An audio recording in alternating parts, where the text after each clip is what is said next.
লাইফটাকে জটিল বানাবেন না। অল্প কয়েকদিনের দুনিয়া এমনিই কেটে যাবে, এটা ওই দিকে যেন না ঠকি, ওইটা খেয়াল রাখবে। ওইখানে ঠকলে সব শেষ, আমও শেষ, সালাও শেষ। ওইখানে যেন ঠকে না যায়, এটা খেয়াল রাখতে হবে। তাহলে প্রথম ফ্যাক্টর হচ্ছে সুখী সমৃদ্ধ জীবনের will make our life simple. Simplicity is the কি টু হ্যাপিনেস। আপনি লাইফটাকে সিম্পল করবেন, আপনি হ্যাপি হবেন। রাসূল সাল্লাল্লাহু আলাইহি ওয়াসাল্লামের জীবনের দিকে যদি তাকান, দেখবেন তিনি তাই করেছেন।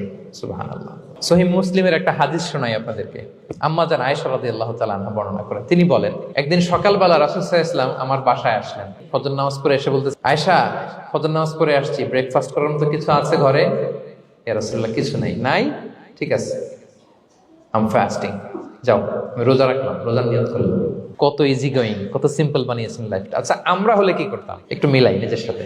সাধারণত আমরা যেটা করতাম, আমরা অনেকে রেগে যেতাম। প্রিয় ভাইরা, ঘরে কিছু নাই মানে তুমি আগে জানাবা না আমাকে? হ্যাঁ, গত রাতে বললে তো কিছু নিয়ে আসতে পারতাম।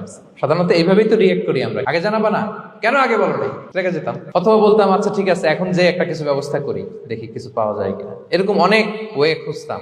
কিন্তু রাসূল সাল্লাল্লাহু আলাইহি ওয়াসাল্লাম এই কোনো অপশন না নিয়ে বললেন, ওকে, there is no food for breakfast, I'm gonna fast fa inni sa'im। ঠিক আছে, খাবার যখন নাই আমি রোজাই রেখে দিলাম। সুবহানাল্লাহ।